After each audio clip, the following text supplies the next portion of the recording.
Hello dear बच्चों, आज जो है हमारी मुलाकात आप सभी से हो रही है ऑनलाइन के माध्यम से, इस इंटरनेट के माध्यम से। तो सबसे पहले तो इंटरनेट का धन्यवाद है और दोबारा आप सभी का धन्यवाद भी है कि आप सभी ने हम पे भरोसा जताया कि हाँ, गुरुजी जो है हम सभी को इंग्लिश में नैया पार करा सकते हैं। और धीरे धीरे ये हमारी जो अभी एडमिशन चल रही है, इक्के दुक्के बच्चे जुड़ रहे हैं और मैं भरोसे के साथ कह सकता हूँ कि आप सभी समर्थन करेंगे तो आने वाले समय में हम लोगों की रीच, हम लोगों की पहुंच बहुत बच्चों तक पहुंचेगी एक ना एक दिन। प्यारे साथियों, एक वीडियो मैंने ऑलरेडी अपलोड कर दी है जिसके अंतर्गत जो है आपको क्या पढ़ने को मिला होगा, कंप्लीट सिलेबस आपको दिख गया होगा। उसके बाद जो देखना, हम लोगों ने अपने एप्लीकेशन में पूरा का पूरा है ना एक फाइल या कहिए प्लेलिस्ट की तरह बना दिया है, जिसमें कंप्लीट आपका प्रोज सेक्शन है, उसमें पूरा प्रोज आएगा। आपका एक पोइट्री सेक्शन होगा जिसमें आपकी पोइट्री अपलोड होती जाएगी। इसमें हालांकि 5 पोइट्री लगभग अपलोड कर दी गई है, अब बाकी उसके क्वेश्चन आंसर सब धीरे धीरे आने शुरू हो जाएंगे, ठीक है, इसलिए टेंशन नहीं लेना। उसके बाद में जो है एक पोर्शन आपने देखा होगा ग्रामर का होगा, है ना। ग्रामर के अलावा एक पोर्शन आपको मिलेगा कॉम्प्रिहेंशन का। अब इसके अलावा एक और पोर्शन बाकी है जो हम लोग शुरू करेंगे, तो उसका स्टार्ट करेंगे स्टोरी ऑफ इंग्लिश का, है ना। ये सारे पोर्शन सब में हम लोग आराम से पढ़ेंगे। जैसे ग्रामर में कुछ चैप्टर होगा, फिर प्रोज में, फिर पोइट्री में, फिर अपना स्टोरी ऑफ इंग्लिश में। और जो कॉम्प्रिहेंशन का हिस्सा रह गया, जैसे लेटर लिखना, एप्लीकेशन लिखना या पैसेज बनाना, ये सब हम लोग एग्जाम के समय में इसके ऊपर हम लोग फोकस करेंगे।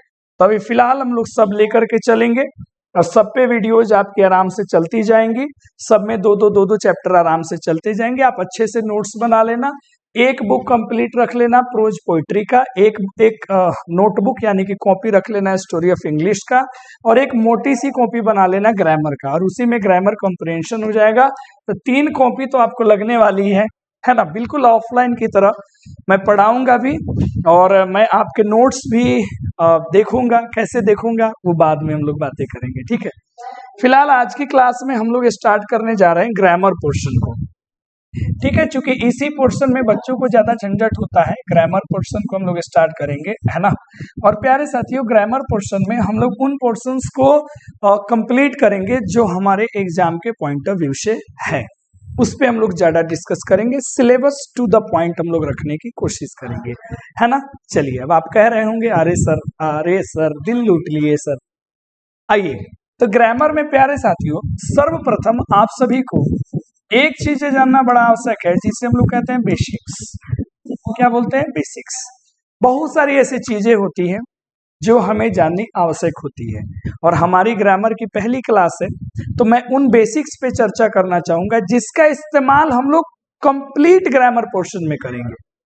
अब इधर उधर की मैं बेसिक्स आपको नहीं पढ़ाने वाला कि what is letter, what is word, what is alphabet, consonant क्या है, वोवेल्स क्या है, इस पे मेरी कोई चर्चा नहीं होगी। इस पे ढेर सारी वीडियोस यूट्यूब पे पढ़िए, देख लेना, लेकिन तुम्हें 12th पढ़नी है, सिलेबस पे फोकस करना है। तो बेसिक्स में हम वही पढ़ेंगे जो हमारे पूरे चैप्टर में ग्रामर में आएगा, बस वही, उससे ज्यादा कुछ नहीं। अब इसमें क्या आएगा, बड़े ध्यान से समझो। कोई भी ग्रामर का चैप्टर प्यारे साथियों पढ़ोगे ना, तो उसमें सबसे पहले एक चीज आपको मिलेगा जिसे हम लोग कहते हैं सेंटेंस। हाँ जी बोलो, हाँ या ना। कोई भी चैप्टर पढ़ोगे तो बिना सेंटेंस का तो पॉसिबल नहीं है। सब्जेक्ट वर्ब एग्रीमेंट पढ़ोगे, मोडाल वर्ब पढ़ोगे, टेंस पढ़ोगे, वॉइस पढ़ोगे, नरेशन पढ़ोगे, प्रेपोजिशन पढ़ोगे, तो सेंटेंस एग्जाम में भी क्या पूछेगा, सेंटेंस। तो हमें सेंटेंस पे मजबूत पकड़ होनी चाहिए। अब इसी सेंटेंस के कुछ पार्ट्स होते हैं, कुछ एलिमेंट्स होते हैं जो हमें जानना पड़ेगा। बेसिक्स में हम लोग लेके चलेंगे, ठीक है। तो सेंटेंस में हम लोग क्या क्या पढ़ेंगे, ध्यान देना। सेंटेंस के हम लोग पढ़ेंगे काइंड्स, कि कौन कौन से सेंटेंस होते हैं। क्यों पढ़ेंगे? क्योंकि वो बार बार रिपीट करेगा। क्वेश्चन टैग पढ़ोगे तो इंपेरेटिव सेंटेंस का क्वेश्चन टैग कैसे बनाते हैं, इम्फेटिक पढ़ोगे तो इंपेरेटिव सेंटेंस का क्वेश्चन टैग कैसे बनाते हैं। अब वॉइस पढ़ोगे तो इंपेरेटिव सेंटेंस का एक्टिव से पैसिव कैसे बनाते हैं। नरेशन पढ़ोगे तो पूरा सेंटेंस आएगा, असर्टिव आएगा, इंपेरेटिव आएगा, आपको एक्सक्लेमेटरी आएगा, इंटरोगेटिव आएगा, पूरा का पूरा आएंगे। तो हमें सेंटेंस का काइंड जानना है। इसके अलावा प्रश्न डायरेक्ट एग्जाम में पूछता है कि एक सेंटेंस दे देगा और फिर पूछेगा ये सेंटेंस की कैटेगरी क्या है या किसका काइंड क्या है, तो हमें जानना जरूरी है। यदि आप जानते होंगे तो रिवीजन कर लो, नहीं जानते होंगे तो हमारे साथ पढ़ लो बड़े अच्छे से, ठीक है। दूसरी बात करेंगे इस सेंटेंस के पार्ट्स के बारे में, इसको तोड़ेंगे और इसमें से हमें कुछ कुछ एलिमेंट्स मिलेगा, जिस एलिमेंट्स पे पूरा ग्रामर टिका है। अब जैसे मैं बात करूंगा, जैसे ही सेंटेंस के हम लोग अंदर में प्रवेश करेंगे प्यारे साथियों, तो हमारे पास आएगा सब्जेक्ट, प्रेडिकेट, प्रेडिकेट के अंदर में जाओगे तो वर्ब मिलेगा, कॉम्प्लीमेंट मिलेगा, ऑब्जेक्ट मिलेगा। अब बच्चे कहेंगे सर इसका कहाँ जरूरी है। बाबू, कोई सेंटेंस लिखोगे बिना सब्जेक्ट वर्ब का लिख पाओगे नहीं। कोई सेंटेंस बनाओगे तुम्हें जैसे टेंस पूरा का पूरा वर्ब पे डिपेंड है, पूरा का पूरा वॉइस तुम्हारा वर्ब पे डिपेंड है, पूरा मोडाल वर्ब, पूरा सब्जेक्ट वर्ब एग्रीमेंट वर्ब पे डिपेंड है। तो हमें कौन सा वर्ब का पोर्शन सब जगह यूज होने वाला है, हमें वही पढ़ना है। मैं वही पढ़ाऊंगा, बड़ी बारीकी से मैं पढ़ाता हूं और टू द पॉइंट, साफा एने ओने हिला के जरूरत नहीं है, टू द पॉइंट पढ़ा, काम भर पढ़ा, बढ़िया से छप्पर फाड़ के मार्क्स लिया हुआ। तो हम लोग ये पढ़ेंगे। सेंटेंस में क्या पढ़ेंगे, काइंड्स, फिर पार्ट्स पढ़ेंगे और इसके जानेंगे एलिमेंट्स के बारे में। ये बेसिक्स में हम लोग करेंगे, पूरा का पूरा फाइनल करेंगे, ठीक है। तो आइए पहले इन्हीं को खत्म करते हैं, फिर इसके बाद में अगले पंक्ति पे हम लोग प्रवेश करेंगे। बेसिक्स में सबसे पहले सेंटेंस, इसी में आपका सब कुछ आ जाएगा, ठीक है। जो जो चीजें आनी होंगी सब इसी में से देखो हम कैसे कैसे निकाल करके आगे बढ़ते जाते हैं। चलो शुरू किया जाए कहानी को। हाँ जी हाँ, बोलेंगे, चलिए ठीक है। तो आइए सबसे पहले प्यारे साथियों हमारे सामने, ठीक है, सबसे पहले बात होती है सेंटेंस की कि गुरुजी ये सेंटेंस क्या है, हिंदी में जेकरा के कहल जाला वाक्य। अब देखो है ना, इससे पहले बहुत सारी चीजें होती है, अल्फाबेट है, लेटर है, साउंड है, फ्रेज है, क्लॉज है, फिर आता है सेंटेंस, लेकिन उसकी हमें जरूरत नहीं, हमें सेंटेंस की। अब एग्जाम में प्यारे साथियों डेफिनेशन तो पूछी नहीं जाती है कि व्हाट इज सेंटेंस लिखो, तो क्या पूछा जाएगा, अब बड़े ध्यान से समझना। सेंटेंस में क्या क्या बातें हुई बड़े ध्यान से समझिएगा। इसमें बातें होती है अ मीनिंगफुल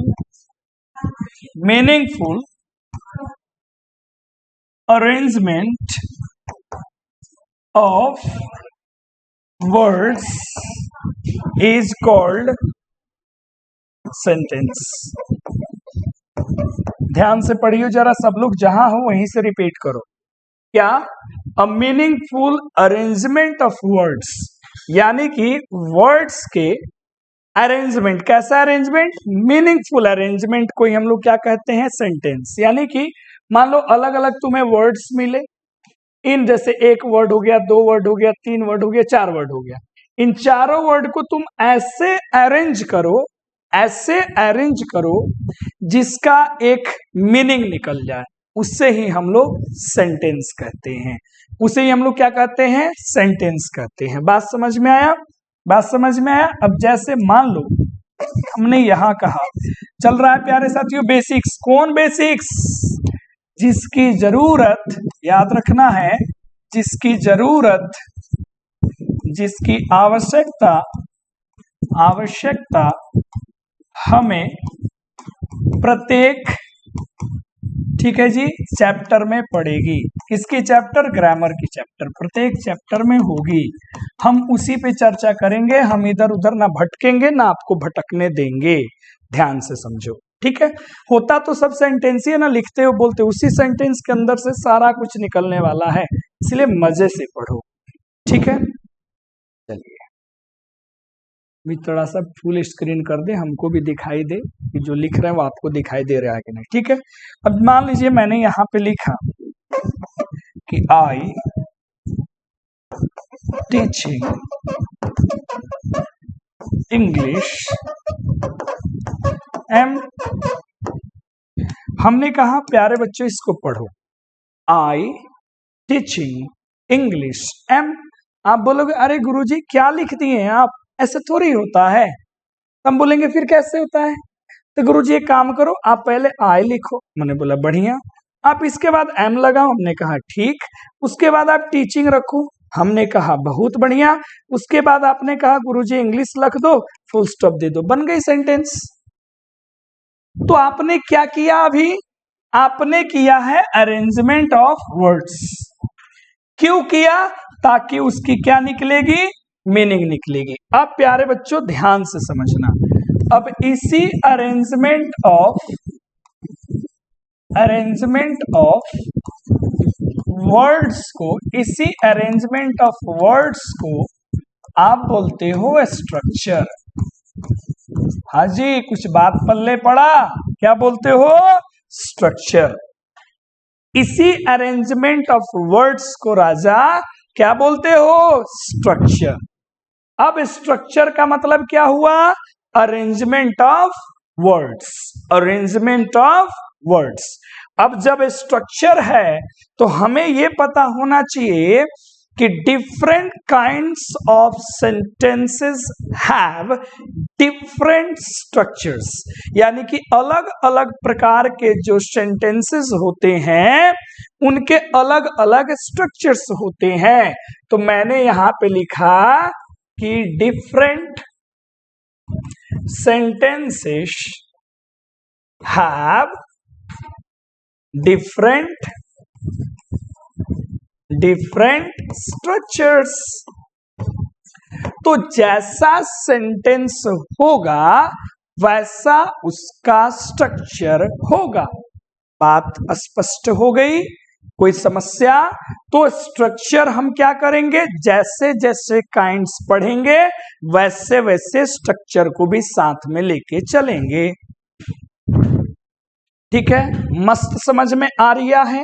तो आपने बोला हाँ सर, एक पहलू तो समझ में आ गया कि meaningful arrangement of words is called sentence. तो गुरुजी अरेंजमेंट ऑफ वर्ड्स को ही हमने क्या बोल दिया? स्ट्रक्चर। अब प्यारे बच्चों जरा सा समझो, आओ बच्चे तुम्हें सिखाऊं। चलो इंग्लिश।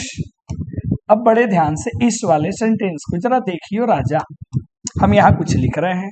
मैंने लिखा क्या? लिखे जो खत तुम्हें वो मेरे नाम से न न न न न न। मैंने कहा प्यारे बच्चों, मैंने एक लिख दिया यहाँ पे सेंटेंस, और मैंने कहा कि चेक करो ना बाबू, ये सही है कि गलत है। मैंने कहा बाबू हमारा ऐ सोना, ये जो है ये तुम्हारा ये सही है, टिक लगाना है तुमको, या फिर ये तुम्हारे लिए गलत है। दो ऑप्शन तुम्हारे पास है, तुम टिक लगाओ, करेक्ट या फिर इनकरेक्ट। तो अगर आप मामला पकड़ लिए होंगे तो बोलोगे गुरुजी ये वाला जो आपने मैटर लिखा है वो मैटर बिल्कुल गुरुजी गलत हो गया। हम बोलेंगे कैसे बाबू गलत हो गया बताओ? तो तुम कहोगे गुरुजी पता है कैसे गलत हो गया? एक तो आप पहला जो ये वाला लेटर लिखे हो, चलो रे राजा रंग बदल दिया जाए, है ना। देखो यहाँ पे रंग बदलना तो बड़ा मजेदार है, शानदार है। जीवन में उन लोगों से बच के रहिएगा जो रंग बदलते हैं। किससे? तीव्र गति से, गिरगिट से, है ना। आओ मजे से पढ़ो। तो पहली बात तो गुरुजी ये क्या होना चाहिए था? It should be capital. ये कैपिटल होना था। कैपिटल समझते हो, इसको इंग्लिश में कहते हैं अपर केस होना था। इसको होना चाहिए कैपिटल। हमने कहा चलो राजा एक बात तो समझ गए। दूसरी बात है गुरुजी इसके लास्ट में एक प्रॉपर जो है ना गुरुजी, एक प्रॉपर माने उचित पंक्चुएशन होना चाहिए था गुरुजी। अब ये पंक्चुएशन का मतलब क्या है? फुल स्टॉप, नात, नोट ऑफ एक्सक्लेमेशन, नात एम से कौन होके के चाहिए, तबे वो जाके सेंटेंस हुई। तो यहां से राजा का समझ लो कि एक सेंटेंस को लिखने के लिए basic basic basic A Babu, basic में पहला लेटर, शुरुआत का लेटर कैपिटल होना चाहिए।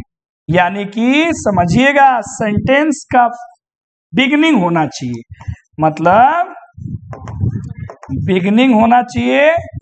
बिगिनिंग किससे होना चाहिए? तो कैपिटल लेटर से, कैपिटल लेटर से राजा। और सेंटेंस का जो एंड होना चाहिए, एंड होना चाहिए यानी कि किससे होना चाहिए? तो किसी ना किसी प्रॉपर पंक्चुएशन से होना चाहिए। बुझाया?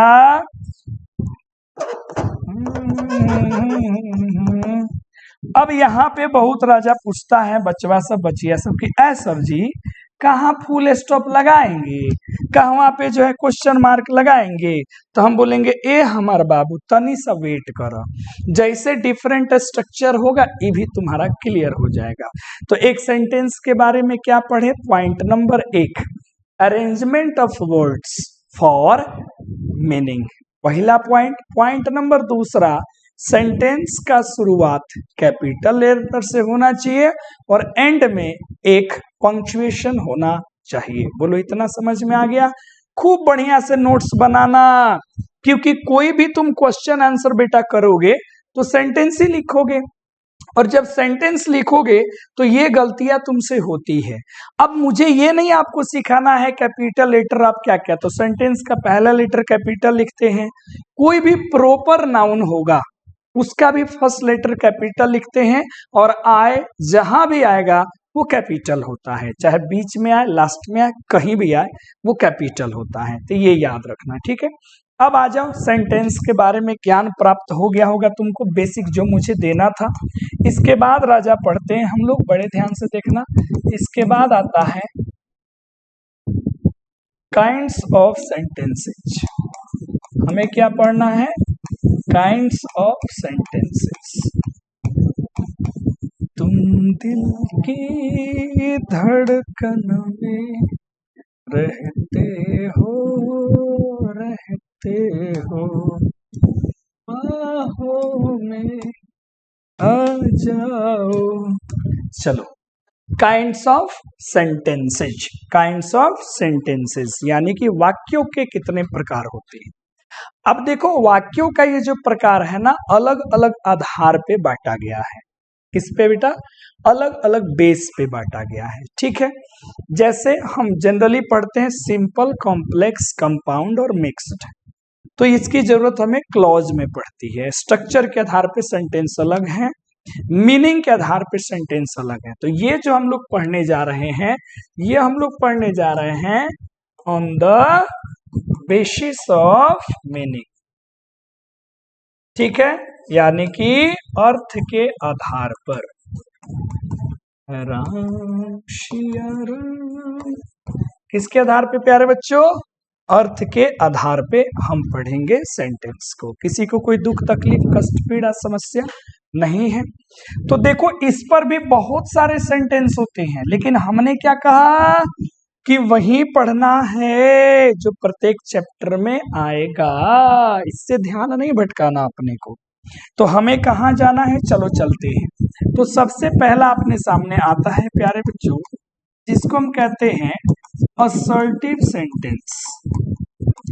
क्या बोलते हैं बताओ जरा? असर्टिव सेंटेंस, इसी का अलग अलग नाम है। जैसे इसी को कोई डिक्लेरेटिव सेंटेंस कहता है, तो इसी को कोई कहता है कि सर ये एक स्टेटमेंट है।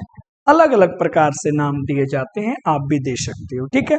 और मुझे ज्यादा लेंदी नहीं बनाना है कि मैं तुमको पूरा डेफिनेशन बड़ा बड़ा लिखा। अब असर्टिव सेंटेंस के बारे में क्या याद रखना? सिंपल सी बात है, इट शोज, ये दर्शाता है एक स्टेटमेंट को। और स्टेटमेंट, स्टेटमेंट माने कथन को, इसको दर्शाता है कथन को। अब कथन क्या होता है? तो किसी के बारे में जो भी आप कहते हो, टेल और से समथिंग अबाउट समवन और समथिंग, इधर इन पॉजिटिव और negative way, is a statement. जैसे मैं कह रहा हूं कि आप लोग बहुत अच्छे विद्यार्थी हैं, ये मेरा एक स्टेटमेंट है, ये पॉजिटिव स्टेटमेंट है। अगर मैंने कहा कि आप सब अच्छे विद्यार्थी नहीं हैं, तो ये नेगेटिव स्टेटमेंट है। अब असर्टिव को तोड़ोगे तो असर्ट प्लस ई भी मिलता है। असर्ट का मतलब ही होता है टू टेल और से समथिंग। तो मैं उतना डेप्थ में जाऊंगा नहीं, बेसिक में आऊंगा। तो ये किसको दर्शाता है? स्टेटमेंट को। और स्टेटमेंट का मतलब हमने अभी कहा क्या बेटा? हमने कहा कि टू टेल और से समथिंग, टू टेल और से समथिंग, किसके बारे में? तो किसी के बारे में, सजीव हो या हाँ माफ करेंगे, ठीक है, स्टेटमेंट होता है। अब जैसे हम बात करते हैं स्टेटमेंट की, तो स्टेटमेंट तुम्हारा पॉजिटिव भी हो सकता है, स्टेटमेंट आपका पॉजिटिव भी हो सकता है और स्टेटमेंट आपका नेगेटिव भी हो सकता है। तो हम लोग पॉजिटिव को एक और नाम से बुलाते हैं, अफर्मेटिव कहते हैं इसको, ठीक है, याद रखिएगा। ये तमाम बातें हमने किसके बारे में कहा? स्टेटमेंट के बारे में हमने बता दिया, असर्टिव के बारे में, ठीक है। अब थोड़ी बहुत एग्जांपल्स की बात कर लेते हैं। कुछ भी आप बताओ किसी के बारे में, जैसे मैंने कहा यू आर गुड लर्नर्स, अरे आप लोग बड़े अच्छे विद्यार्थी हैं, अच्छे सीखने वाले लोग हैं। फिर मैंने यहाँ पे कहा कि दे लुक वेरी एंग्री, वे लोग बड़ा कैसा दिखते हैं? गुस्से में दिखते हैं। फिर मैंने कहा I do not teach history, मैं इतिहास नहीं पढ़ाता हूं, कुछ भी आप कह लो। फिर मैंने कहा ही नेवर कम्स लेट, वो कभी भी देर से नहीं आता है। अब इसमें गौर से देखो, ये स्टेटमेंट है जो किसी ना किसी के बारे में कहा गया। दे लुक एंग्री, इसमें दे के बारे में कहा गया। I do not teach history, इसमें आई के बारे में कहा गया। ही नेवर कम्स लेट, वो कभी नहीं आता, इसमें किसके बारे में कहा गया? ही के बारे में कहा गया। आप नॉन लिविंग थिंग के बारे में भी कह सकते हो आराम से, कोई दिक्कत नहीं कि this board is very expensive, आप आराम से कह लो, कोई दिक्कत नहीं है कि this board is very expensive, कोई दिक्कत नहीं है प्यारे बच्चे, ठीक है। इसमें आपने किसके बारे में बताया, किसके बारे में कहा? तो गुरुजी बोर्ड के बारे में कहा। बोलो बात समझ में आ गया? ये स्टेटमेंट, अगर इस पूरे स्टेटमेंट को गौर से देखो, इन पूरे सेंटेंसेस को देखो, तो हम किसी ना किसी के बारे में बता रहे हैं। अब यहाँ पे बताने का मतलब है, गौर से देखो, ये शुरुआत किससे हो रहा है? अरे भैया यू से। किससे शुरू हो रहा है? यू से। और अंत किससे हो रहा है? तो एक फुल स्टॉप से। तो अगर हम बात करें, यहां पे देखो, दे से शुरू हुआ, फुल स्टॉप पे खत्म। आई से शुरू हुआ, फुल स्टॉप पे खत्म। ही से शुरू हुआ, फुल स्टॉप पे खत्म। तो अगर हमें एग्जाम में पहचानना हो कि असर्टिव सेंटेंस क्या है, तो सिंपल से देखेंगे, गुरुजी शुरू में सब्जेक्ट हो और आगे लिखा हुआ लास्ट में गुरुजी क्या मिल जाए? Full stop. तो इससे हम बता देंगे कि ये हमारा जो है वो असर्टिव सेंटेंस है। टेंशन खत्म। शुरू किससे हो गया प्यारे बच्चों? सब्जेक्ट से। और अंत किससे होगा? फुल स्टॉप से। बीच में वर्ब आएगा, नेगेटिव आएगा, ये कुछ भी आ सकता है। तो पहचानने में कोई दिक्कत परेशानी किसी को नहीं ना? अब इसमें पॉजिटिव निगेटिव पहचान लो तुम अपने से, कोई दिक्कत नहीं है। जैसे ये गुरुजी पॉजिटिव है, ये वाली पॉजिटिव हो गई, ये वाली नॉट लग गई तो नेगेटिव हो गई, ये वाली नेवर लग गई तो नेगेटिव हो गई, और ये वाली गुरुजी क्या हो गई? पॉजिटिव हो गई। तो जिसमें नेगेटिव वर्ड होगा वो नेगेटिव, और जिसमें पॉजिटिव होगा वो पॉजिटिव। खत्म। तो आप पहचान भी सकते हो। अब इसमें जो बारी आती है, अब बारी आती है प्यारे बच्चों स्ट्रक्चर की। अब अगर हम इसके स्ट्रक्चर की बात करें तो शुरू में हमें क्या चाहिए? सब्जेक्ट। अब ये सब्जेक्ट क्या है, ये थोड़े देर के बाद आपको पता लगेगा, ठीक है। इसीलिए हड़बड़ाने का नहीं है, प्रेम से पढ़ते चलो। अभी काइंड पढ़ रहे हो, उसके बाद ना मैंने कहा कि काइंड के बाद ना हम आपको पढ़ाएंगे पार्ट्स और एलिमेंट्स, तो इनके अंदर में वो सब चीजें आएंगी, इसीलिए छटपटाना नहीं है, ठीक है। सब्जेक्ट होगा, इसके बाद प्यारे बच्चों क्या होगा? वर्ब होगा। इसके बाद हम सीधे लिख देते हैं अदर वर्ड्स, और लास्ट में फुल स्टॉप होगा। ये आपका स्ट्रक्चर हो गया। इसी पर आपका कोई भी असर्टिव सेंटेंस लिखा जाएगा।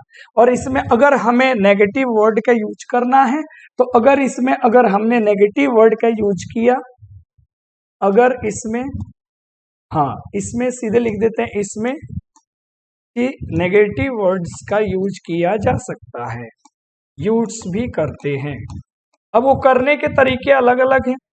जैसे नो और नॉट लगाना है तो वर्ब के बाद लगाएंगे, समझ रहे हो। नो और नॉट लगाना है तो वर्ब के कहाँ आएंगे, बाद आएंगे। जैसे आई हैव नो मनी, जैसे मैंने यहां क्या लिखा, आई हैव नो मनी, ठीक है। फिर मैंने लिखा I do not learn properly, मैं अच्छे से नहीं पढ़ता। यहां देख रहे हो कहाँ लगा रहे हो, इस वर्ब के बाद लगा रहे हो। गौर से देखो, वर्ब के बाद लगा रहे हो। कौन सा वर्ब, तो या अकेले है, वर्ब में बताएंगे कि मेन वर्ब है। यहाँ दो है तो ये हेल्पिंग है, ये मेन है। अगर नेवर लगाना है तो मेन वर्ब से पहले, जैसे मैंने कहा आई नेवर कम्स लेट, हम कभी भी देर से नहीं आते हैं, तो ये वर्ब हुआ, वर्ब से कहाँ गया, पहले गया। तो नेगेटिव भी इसमें लगा सकते हैं, लेकिन मूलतः स्ट्रक्चर यही है।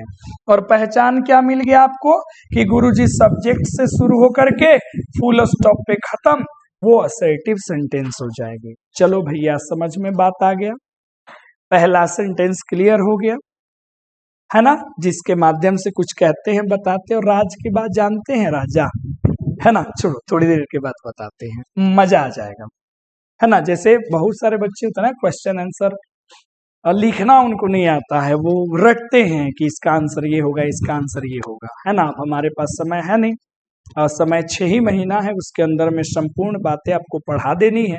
तो इसलिए हमको उतना है नहीं कि आपको डेप्थ में लेके जाएंगे, नहीं तो वक्त होता तो मैं आपको प्रॉपर सिखा देता कि क्वेश्चन आंसर लिखते कैसे, भी रटने की आपको आवश्यकता नहीं पड़ेगी, ठीक है। तो पहला असर्टिव सेंटेंस खत्म हुआ। दूसरे सेंटेंस की जब हम बात करते हैं तो दूसरे लेवल पे अपना आता है बड़ी ही सुंदर, जिसको हम लोग कहते हैं, पढ़ के बताना जरा, जहां हो वहीं से बोलो। हाँ जी, क्या बोले, ना सुनाई दिया। इंटेरोगेटिव सेंटेंस पढ़ो, इंटेरोगेटिव सेंटेंस, क्या पढ़ोगे, इंटेरोगेटिव सेंटेंस, खत्म बात। अब इंटेरोगेटिव सेंटेंस बना है इंटेरोगेट से, इससे बना, इंटेरोगेट में ईव जोड़ के इंटेरोगेटिव बनाया गया। और इंटेरोगेट मतलब क्या होता है, इंक्वायरी करना। इंक्वायरी मतलब पूछताछ करना, और किसी से भी हम पूछताछ करेंगे तो क्वेश्चन करेंगे। क्या करेंगे बुआ, क्वेश्चन करेंगे। तो ये किसको दर्शाता है, it shows a question. Simple सी बात है, हम ज्यादा नहीं लिखते हैं बाबू, ना आपको हमें ज्यादा लिखना है। It shows a question, interrogative sentence question को बताता है। किसको बताता है जी, बोलो, क्वेश्चन को, ठीक है। अब पूरा लिखा जाए, sentence which is use to ask और arise a question is called interrogative sentence. तो इतना समय कहाँ है तुम्हारे पास, और 12th में है, फिर कॉम्पिटिटिव इंग्लिश पढ़ोगे, यहाँ डेफिनेशन से काम नहीं चलता है। We have to make our understanding clear, हमको अपना समझ बेहतर बनाना है, so that we can solve the questions so easily, बड़ी आसानी से हम क्वेश्चंस को सॉल्व कर सके। दैट्स वाई डेफिनेशन की जो कैपेसिटी है, we have to develop ourselves, हमें खुद वो डेवलप करना है कि हम डेफिनेशन कैसे लिखे।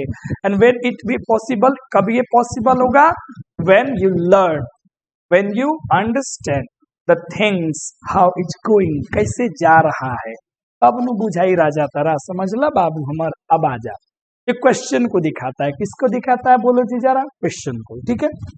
अब बड़े ध्यान से मेरी बात को समझिए जरा, किसको, क्वेश्चन को। जैसे अगर मैं यहाँ पे एग्जाम्पल्स की बात करूं, तो मैंने यहाँ पे लिखा कि डू यू नो मी, ए बाबू का तू हमारा के जानता रहो, तो तू कहब हाँ सर। अगर जानता रहा तो कहब हाँ, आ नहीं खा जा रहा तो कहब ना, हम नहीं खींचा, ये रिप्लाई दे सकत रहा का हो।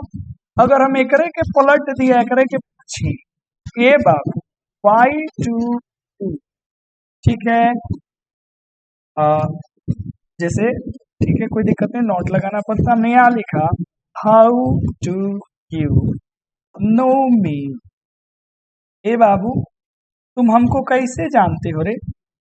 तो अब तू का यस नो में जवाब देबो, तो तू कहबा ना गुरुजी, अब हमें जवाब देना पड़ेगा कि सर फेसबुक के थ्रू जानते हैं, इंस्टा के थ्रू जानते हैं, सर आप हमारे शहर के हैं जानते हैं, यूट्यूब के थ्रू जानते हैं। मतलब यहाँ पे आपको प्रॉपर एक सेंटेंस लिख करके और कंप्लीट आपको आंसर देना पड़ेगा। आप यस नो में आंसर नहीं दे सकते हैं। समझ आया? तो इस प्रकार से हमें पता लगता है कि भाइयों और बहनों, ठीक है, दो प्रकार के क्वेश्चन होते हैं जनरली। ला ला ला ला ला ला, जितनी जरूरत उतने पढ़ाएंगे राजा। तो दो प्रकार के सेंटेंस होते हैं जनरली, एक वो क्वेश्चन जिसका जवाब हम यस या नो में देते हैं, और एक वो क्वेश्चन जिसका जवाब हम यस या नो में ना दे करके कोई प्रॉपर सेंटेंस बोल के आंसर देते हैं। तो अपने पास कितने प्रकार के क्वेश्चन हो गए राजा? तो अपने पास, गौर से देखिएगा, तो अपने पास क्वेश्चन जो है, यानी कि हमारे पास जो क्वेश्चन है वो बेसिकली दो हो गए। एक वैसे क्वेश्चंस जिसका जवाब यस या नो में दिया जाए। तो पहला क्या मिला बाबू कि वैसे क्वेश्चंस जिसका आंसर्स जो है, आंसर्स, ठीक है, यस या नो में दिया जाता है। चलो रे बाबा, हो गया। और एक क्या मिला बुआ? एक मिला गुरुजी वैसे क्वेश्चंस,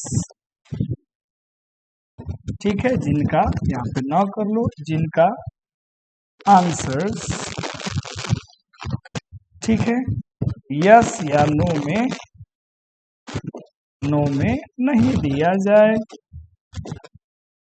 नहीं दिया जाता है। दो प्रकार के हो गए भैया, एक वो हो गए, है ना, एक वो हो गए जिनका जवाब हम यस नो में दे रहे हैं, एक वो हो गए जिनका जवाब हम यस नो में नहीं दे रहे हैं। अब जिनका जवाब आप यस नो में दोगे उन्हें कहते हैं क्लोज एंडेड क्वेश्चन। याद रहेगा, क्लोज एंडेड क्वेश्चन। क्लियर हो गई? और सामान्यतः इनका स्ट्रक्चर वर्ब से शुरू होता है और क्वेश्चन मार्क पे जाके खत्म हो जाता है। बोलो रे राजा, ज्ञान कुछ बढ़ा है जी? ठीक है, आगे बढ़े, ज्ञान बढ़ा भैया। अब ज्ञान को आगे बढ़ाते हैं, ठीक है। इसको हम लोग कहते हैं क्या? ओपन, क्योंकि जिससे जो पूछेगे वो जवाब देगा, ठीक है, जिससे पूछोगे वो जवाब देगा।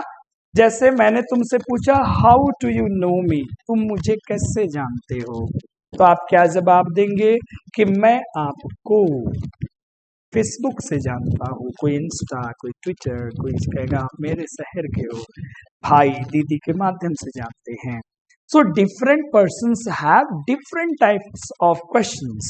सो माय डियर बच्चों, इनको बोलते हैं ओपन एंडेड क्वेश्चंस, क्योंकि ये ओपन है।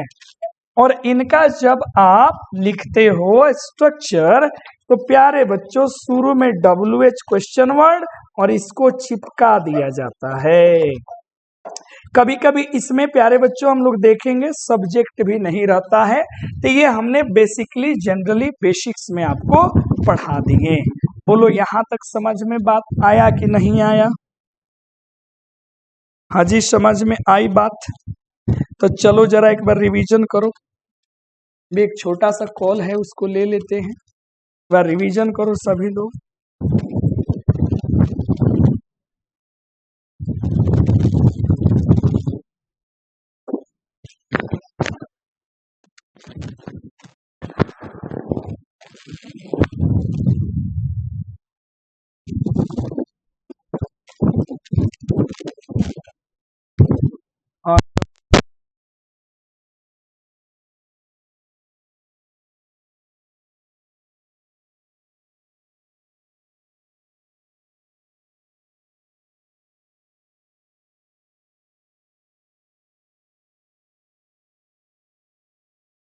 हेलो। चलो, तो रिवीजन थोड़ी बहुत हो गई, इंटरोगेटिव समझ गए। अब देखो, इंटरोगेटिव सेंटेंस ना बड़े कमाल के सेंटेंस होते हैं, क्योंकि दुनिया का रीति रिवाज है क्वेश्चन करना। अब तुम गौर से अगर देखो राजा, खूब गौर से देखो, तो अगर तुम्हें बड़े ध्यान से समझियो इस बात को, फिर आनंद आ जाएगा, आनंद आनंद में डूब जाओगे। कैसे? तो बाबू हमार अगर तारा करे के बाद क्वेश्चन, तो यूज करा इंटरोगेटिव सेंटेंस के। केकरा के यूज करा? इंटरोगेटिव सेंटेंस के। अगर तारा देवे के बा आंसर, तो तू यूज करा असर्टिव सेंटेंस के। बड़ा सिंपल हो गए हो बाप। अरे कोनो कष्ट परेशानी बा तो बेसिक में अगर इतना तारा याद बानू तो मजा आ जाए। आय में कुछ ज्यादा ना कर लला राजा। क्या किया जाता है बाबू? तो स्ट्रक्चर ही तो बदलते हैं। क्या बदलते हैं? स्ट्रक्चर। जैसे यस नो शुरू हुई, सब्जेक्ट प्लस वर्ब से खत्म हुई। अब तू एक जैसे जवाब लिखवा राजा, तो कैसे जवाब लिखवा? यस में जवाब दे दे बना तो नो में, आप पूरा सेंटेंस लिखे के बाद बदल the, subject plus verb last में फुल स्टॉप कर द, हो गए एगो जवाब। यस नो के जवाब हो गए। अरे बोला हाँ या ना? जैसे तारा जवाब दे के बाद WH के, तो WH शुरू हुई, फिर वर्ब आ जाई, वर्ब के बाद सब्जेक्ट आई। अब एकरा के तरह जवाब दे के बाद फिर सब्जेक्ट से शुरू करा, वर्ब से शुरू करा, बाबू लास्ट में फुल स्टॉप दे दा, तो WH के आंसर हो गई। कितना आसान बा। अब ये सब चीज सीखे के लिए बाबू तुमको चाहिए पूरा टेंस का नॉलेज, तुम्हें चाहिए पूरा वॉइस, तुम्हें बहुत सारे चीजों को सीखना पड़ेगा, फिर जाके क्वेश्चन से आंसर कर पाओगे। और अमूमन एक बात याद रखना, क्वेश्चन यदि प्रेजेंट में है तो आंसर भी हमें प्रेजेंट में देना है। क्वेश्चन यदि पास्ट में है तो आंसर भी हमें पास्ट में देना होगा। क्वेश्चन यदि फ्यूचर में है तो आंसर भी हमें फ्यूचर में देना पड़ेगा। अब तुमसे कोई पूछेगा बाबू क्या बनोगे, तो बाबू कहेगा कि हाँ डॉक्टर बनने वाले थे। अरे थे क्या बनोगे ये पूछा गया, क्या थे ये थोड़े पूछा गया है। ये है दूसरी बात। क्वेश्चन का बड़ा मजा है, पता है क्या? मान लो तुम्हारी इंग्लिश थोड़ी बहुत कच्ची है, अगर कोई विदेशी आदमी तुमसे मिल जाता है तो तुम उससे तो पहले शिष्टाचार युक्त बातें करोगे। हेलो, एक्सक्यूज मी, तो बोलेगा yes what can I do. आप बोलोगे मे आई टॉक टू यू, क्या मैं आपसे बात कर सकता हूँ? ओनली फॉर 5 मिनट्स, केवल 5 मिनटों के लिए। तो वो बोलेगा यस ऑफ कोर्स। तो अब आपका जब कन्वर्सेशन शुरू होगा, आप बोलेंगे thank you. So what's your name, क्या नाम है आपका? तो वो बोलेगा मेरा नाम जॉनसन, एंड योर्स? तो आप बोलेंगे ईशोहन। अब फिर आप पूछोगे वेयर आर यू फ्रॉम, तो वो बोलेगा I am from England. Okay, when you come to India, आप इंडिया कब आए? तो वो बोलेगा ये आई हुआ है। क्वेश्चन पे क्वेश्चन तुम करते जाओ, आंसर पे आंसर देते जाएगा। जैसे तुम्हारा क्वेश्चन बैंक खत्म, तो लास्ट में बोलोगे nice to meet you, have a nice day. अब बोलेगा wait, I have piece of important work, तो तुम बोलेगा sorry I am getting late, bye bye, वहां से निकल जाओ। तो क्वेश्चन का स्टोरेज और आंसर का स्टोरेज अगर तुम्हारे पास है तो तुम अपना काम आसानी से निकाल सकते हो। अब इसमें क्या है, थोड़ी सी बात। अब ये WH वर्ड्स हैं, मैं कुछ लिख देता हूं जिसके मायने आप आराम से बताना। जैसे मैंने लिखा व्हाट, व्हेन, हु, हुच, व्हाई, ठीक है, व्हिच। कितने हो गए? 1 2 3 4 5 6। और कौन होते हैं? What, when, very good, whom, ठीक है। अब देख लो कौन कौन हो गए। 1 2 3 4 5 6 7, एक और बच गए what, when, who, हुच, whom, why, which, ठीक है। अब चलो, एक आपको याद होगा हाउ, H से ये बनता है। WH का मतलब क्या है? जो W से बने और किससे बने?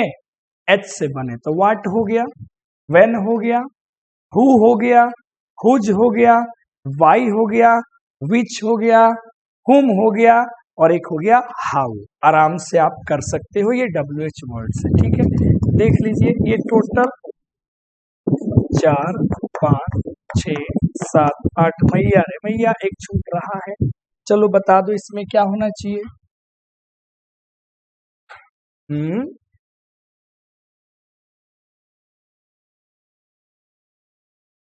बताओ, व्हाट हो ये गया, वेन हो ये गया, वाई हो गया, कुछ हो गया, हुम हो गया, ठीक है ना। 1 2 3 4 5 6 7 8। अब एक और सोच के तुम अपना लिख लो। मुझे अभी जानते रद्दी मागे से उतर गई बा कौन होके के चाहिए, ठीक है। चलो आता है तो हम बता देते हैं, ठीक है। चलो आगे बढ़ते हैं। तो ये सारे शब्द हैं हमारे WH वर्ड्स जो हमें याद रखना है। चलो भैया, इसका मतलब क्या होता है, ठीक है। चलो इसका मतलब होता है क्या, इसका मतलब क्या हो गया कब, इसका मतलब हो गया कौन, इसका मतलब हो गया किसका, इसका मतलब हो गया क्यों, इसका मतलब हो गया कौन सा, इसका मतलब हो गया किससे, और इसका मतलब हो गया कैसे, कैसे कहूं, ठीक है। तो ये सारे आपके हो गए कौन से प्यारे बच्चों, WH वर्ड्स, ठीक है ना। तो इसको आराम से आप समझ लो कि इन्हीं से हम लोग बनाते हैं, ठीक है।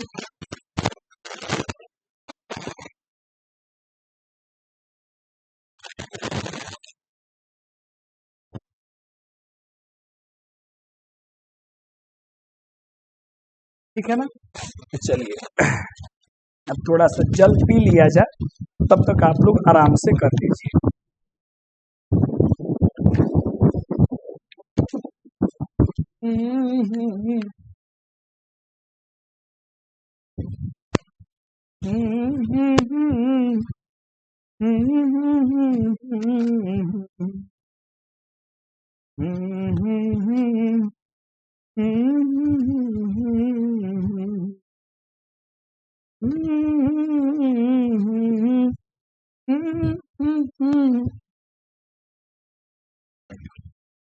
मैं जहाँ रहूं तुम सा नहीं आसमान में, चलो हो गए। हाँ, मैं जहाँ रहूं से याद आ गया, तुम सा नहीं, ठीक है। ये 9 WH वर्ड्स। अब वेयर प्लेस को बताता है, कब टाइम को बताता है, समझ लो आराम से, समझ गए। तो 8 हो गए तुम्हारे किससे रिलेटेड, तो 8 हो गए W से, और एक बेचारा इससे आ गया हाउ से। तो ये इंटरोगेटिव सेंटेंस हो गए, गौर से कर ली, ठीक है। चलो तीसरी बात करते हैं। जानते हैं बड़ा मुश्किल होता है अकेले अकेले ऐसे बातें करना, क्योंकि है नहीं पूरे कैंपस में कोई नहीं, केवल हम ही हम, ठीक है, और आप हैं। आते हैं प्यारे साथियों तीसरा, जिसे हम बोलते हैं इम्पेरेटिव सेंटेंस। क्या बोलते हैं, इम्पेरेटिव सेंटेंस, ठीक है ना। अब इम्पेरेटिव सेंटेंस क्या होता है, गौर से देखो। तो हमने क्या कहा, क्वेश्चन पूछना इंटेरोगेटिव, आंसर देना मतलब असर्टिव। अब कुछ वैसे क्वेश्चंस होते हैं जिनकी मदद से, कुछ ऐसे सेंटेंस होते हैं जिनकी मदद से आप किसी को ऑर्डर देते हैं, किसी से रिक्वेस्ट करते हैं, किसी को परमिशन देते हैं, किसी के समक्ष अपनी प्रपोजल को रखते हैं। सो इस प्रकार के सेंटेंस को हम क्या बोलते हैं, इम्पेरेटिव सेंटेंसेस। तो इसमें क्या बताएंगे बाबू कि गुरुजी ये सेंटेंस दर्शाता है किसको, तो गुरुजी ऑर्डर को, हाँ जी बेटा किसको, रिक्वेस्ट को, और किसको गुरुजी एडवाइस को, और किसको गुरुजी तो परमिशन को, और भी ढेर सारी चीजें होती हैं जिनको ये दर्शाता है, ठीक है। बोलो क्लियर हो गया। तो order, request, advice, permission, command, prohibition, proposal, ढेर सारी चीजें होती हैं, ठीक है। अब सब समझ जा, ऑर्डर मतलब क्या होता है, तो आदेश को दर्शाएगा, रिक्वेस्ट मतलब तो अनुरोध को,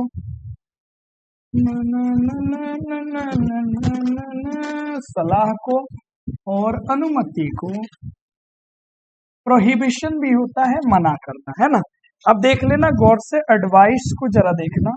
एक बार पूछा हुआ था एग्जाम में, ये वाला एडवाइस और ये वाला एडवाइस में क्या फर्क है। तो ये बेटा होता है नाउन। क्या होता है नाउन? अनकाउंटेबल, जिसका मतलब होता है सलाह। और ये होता है वर्ब, जिसका मतलब होता है सलाह देना। सलाह देना या सलाह देना, ये दोनों में फर्क है, इसको याद रखें, ठीक है। इसी में आता है, एक होता है ऑर्डर, एक होता है कमांड। तो ऑर्डर का मतलब होता है जनरल सेंस में, कमांड का मतलब होता है अगर जो मैंने कह दिया तो करना पड़ेगा। मतलब एक बार जो मैं कमिटमेंट कर दूं तो फिर मैं अपने आप के नहीं सुनता, ये कमिटमेंट है, यही है कमांड से रिलेटेड।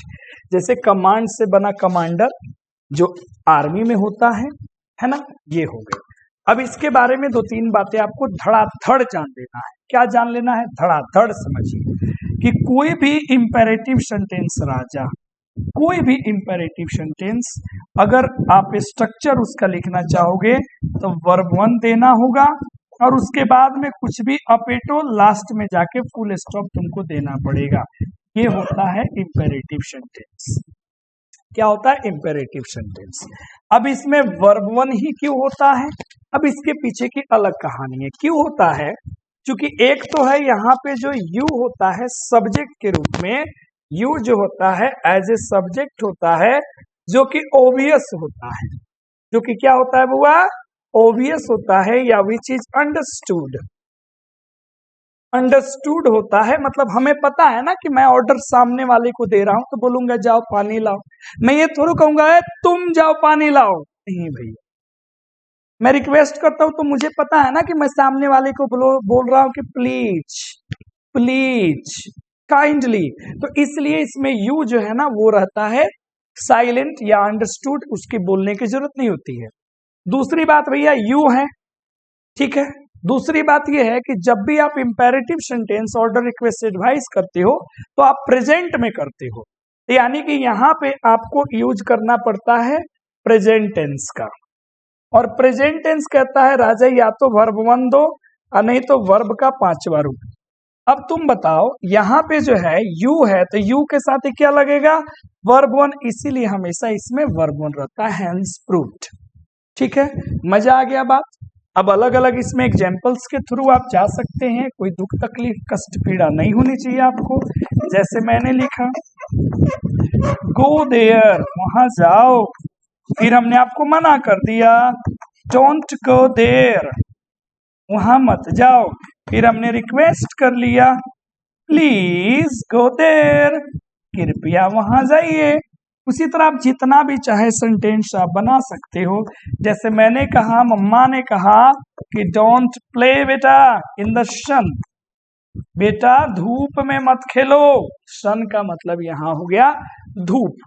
तो आप पूरा देखो गौर से, सब में आपको वर्ब ही मिलेगा। प्लीज तो अलग चीज है, यहाँ पे गो अगर देख लो तो ये वर्ब वन है, डोंट का डू वर्ब वन है, गो वर्ब वन है, डोंट में वर्ब वन है, तो इसमें वर्ब वन ही होता है।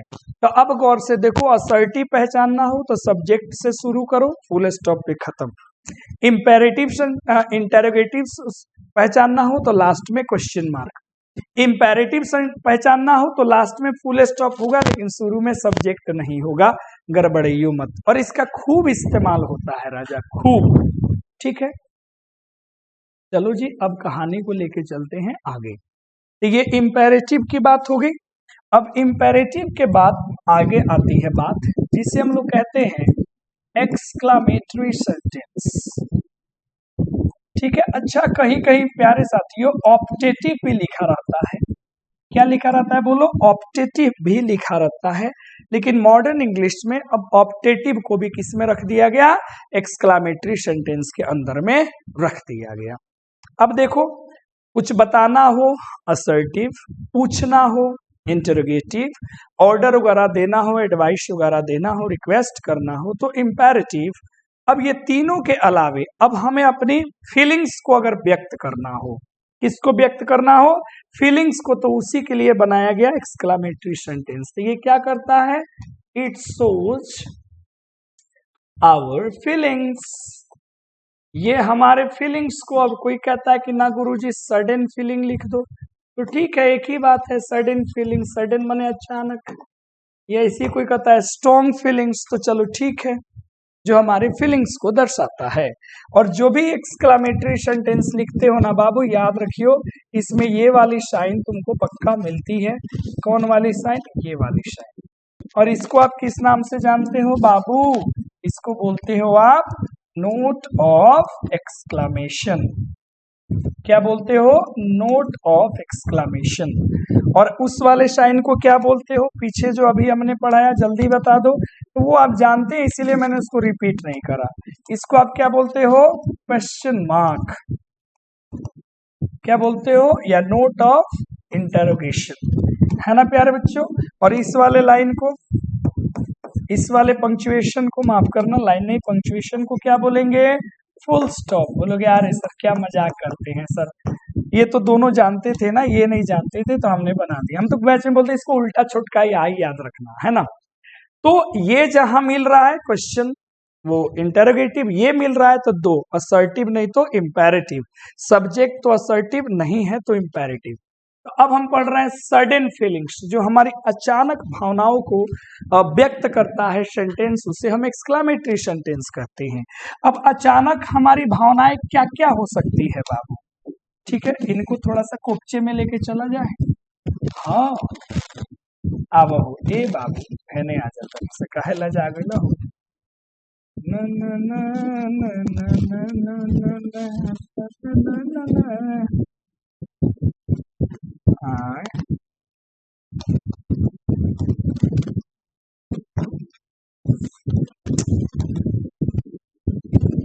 मैं जा रहूं, चलो इहे रहो, चिल्ला मत, है ये यहाँ आ गया। अब कहानी को लेके चलते हैं आगे। अब देखो गौर से, इसमें कुछ खास है नहीं, ठीक है, जैसे मैंने कहा सडन फीलिंग, जैसे मैंने कहा what a nice house is this, अरे वाह कितना नीमन घर बा, what a nice house is this. कोई कहता है such an amazing place, amazing place, it is कहेगा नहीं तो नहीं कहेगा, कोई बस इतना कह के चुप हो जाता है, वाओ यू लुक ग्रेट, अरे बड़ी झक्कास लोग तरह हो, खत्म हो गई बात, समझ रहे हो। इसी में आगे बढ़ते हो तो क्या कहा जाता है, जैसे hurray I have got the first position, मुझे क्लास में पहला पोजीशन मिल गया। तो ये होते हैं इनके एग्जाम्पल्स। इनके अलावे भी प्यारे बच्चों हम लोग कहते हैं, जैसे गॉड ब्लेस यू, अरे भगवान आपका भला करे राजा। फिर आप बोलते हो मे गॉड मर्सी,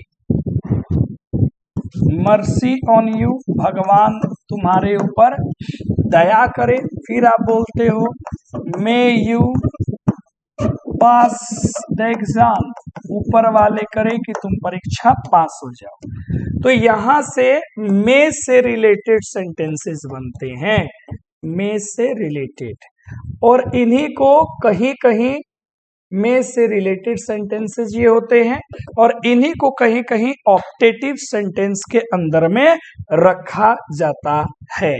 इन्हीं को क्या बोलते हैं, ऑप्टेटिव सेंटेंस। और ये किस चीज को दर्शाते हैं, जैसे कर्स को, श्राप को, जैसे ब्लेसिंग्स को, BLESS को, ब्लेस को, जैसे विश को, जैसे प्रे को, ये दर्शाते हैं, ठीक है। और इन्हीं को ओल्ड इंग्लिश ग्रामर में हम लोगों ने पढ़ा था कि ऑप्टेटिव भी इनको कहा जाता है, ऑप्टेटिव सेंटेंस, और आज इनको एक्सक्लामेटरी में ही रख दिया गया है। बोलो समझ में बात आई, अरे हाँ या ना। तो ये पूरा आपने पढ़ लिया सेंटेंस, और आप यहां सीख गए सेंटेंस के काइंड्स, खत्म हो गई बात। अरे बोलो हाँ या ना। तो आप बोलोगे हाँ गुरुजी कोई टेंशन नहीं है, यहाँ तक हम समझ गए। अब गौर से देखो, सेंटेंस पहचानने में तो मुझे नहीं लगता है कोई दिक्कत होने वाली है आपको। क्यों गुरुजी? सब्जेक्ट से शुरू होकर के फुल स्टॉप पे खत्म। तो आप बोलोगे गुरुजी दिस इज असर्टिव। अच्छा, एग्जाम में स्टेटमेंट भी ऑप्शन में दे देगा या डिक्लेरेटिव भी दे देगा। अगर ये सेंटेंस किसी चीज से शुरू हुआ, लास्ट में क्या मिल गया? क्वेश्चन मार्क, तो आप इसको बोल देते हो सर जी इंटेरोगेटिव या फिर ये क्वेश्चन है।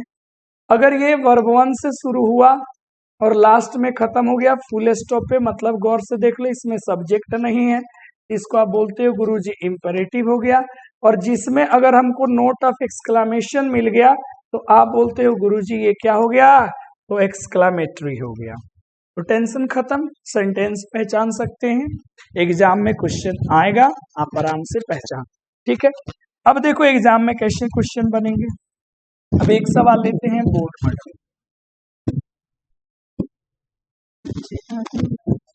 अरे ठीक है, बोर्ड में ऐसे क्वेश्चन आएंगे। क्वेश्चन क्या करेगा? चूज द करेक्ट ऑप्शन, उचित ऑप्शन का क्या करे? चुनाव करे। ठीक है, अब कैसे दे देगा? एक सेंटेंस दे देगा यहाँ पे, तो जैसे हमने लिख दिया मे आई नो योर नेम।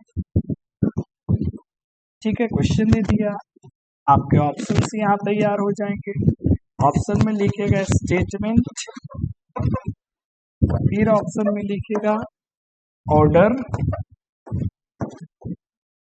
ठीक है, फिर आपको लिखेगा क्वेश्चन या इंटेरोगेटिव, कुछ भी जैसा भी करे, या मान लीजिए यहाँ लिख देगा एडवाइस। ऐसे ही आएगा। इसके जगह ऑप्शन में सेंटेंस का भी नाम दे सकता है, असर्टिव, इंटरोगेटिव, इंपेरेटिव या एक्सक्लेमेटिव।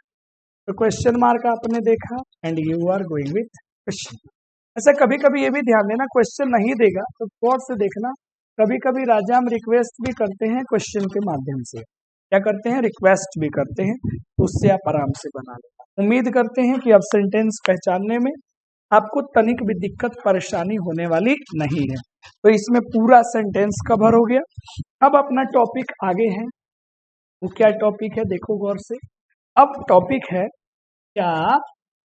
अरे आ जाना यहाँ। हाँ, अब टॉपिक है अगला पार्ट्स या फिर एलिमेंट्स। पार्ट्स या फिर एलिमेंट्स, अब देखना गौर से। देखिए, अगर किसी भी सेंटेंस को भैया, किसी भी अगर आप सेंटेंस को, ठीक है, अगर आप राजा बांटते हो पार्ट्स में तो दो हिस्से मिलेंगे। एक हिस्सा होता है, मेजर हिस्सा होता है सब्जेक्ट, और एक हिस्सा इसका होता है जिसे हम लोग बोलते हैं प्रेडिकेट। क्या बोलते हैं? प्रेडिकेट। हमें इसकी जरूरत नहीं, ठीक है, हमें इसके बाद आगे बढ़ना है। अब हमें जाना है एलिमेंट्स में। एलिमेंट्स में क्या क्या होते हैं? एक तो सब्जेक्ट हो गया, और प्रेडिकेट में आओगे तो यहाँ पे मिलेगा वर्ब। उसके बाद आगे बढ़ोगे तो अब तुम्हें मिलेगा ऑब्जेक्ट, और उसके बाद आगे बढ़ोगे तो एक और चीजें आ सकती है जिसे हम कहते हैं कॉम्प्लीमेंट। ठीक है, हमने क्या बोला? सब्जेक्ट और क्या होती है? प्रेडिकेट, और प्रेडिकेट के अंदर वर्ब, ऑब्जेक्ट और क्या होती है? कॉम्प्लीमेंट। अब हमें इसमें क्या जानना है जो बड़ा इंपॉर्टेंट है, बहुत ज्यादा इंपॉर्टेंट है। सब्जेक्ट के बारे में जानेंगे तो तीन बातें। एक, सब्जेक्ट होता क्या है? सब्जेक्ट को हम कहीं डूअर भी कहते हैं, स्पीकर भी कहते हैं। जैसे वॉइस पढ़ोगे तो वहां मैं इसको डूअर कहूंगा, नरेशन पढ़ोगे स्पीकर कहूंगा। अब सब्जेक्ट को अगर सब्जेक्ट वर्ब एग्रीमेंट में डालोगे तो ये दो प्रकार के होंगे, सिंगुलर होंगे और प्लूरल होंगे। ये जानना है जो हमारे लिए आगे जरूरत है।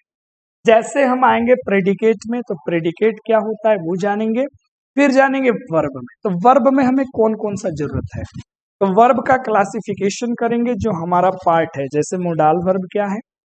हेल्पिंग वर्ब क्या, मेन वर्ब क्या होता है, इससे टेंस बनेगा, वॉइस बनेगा, नरेशन में मदद मिलेगी।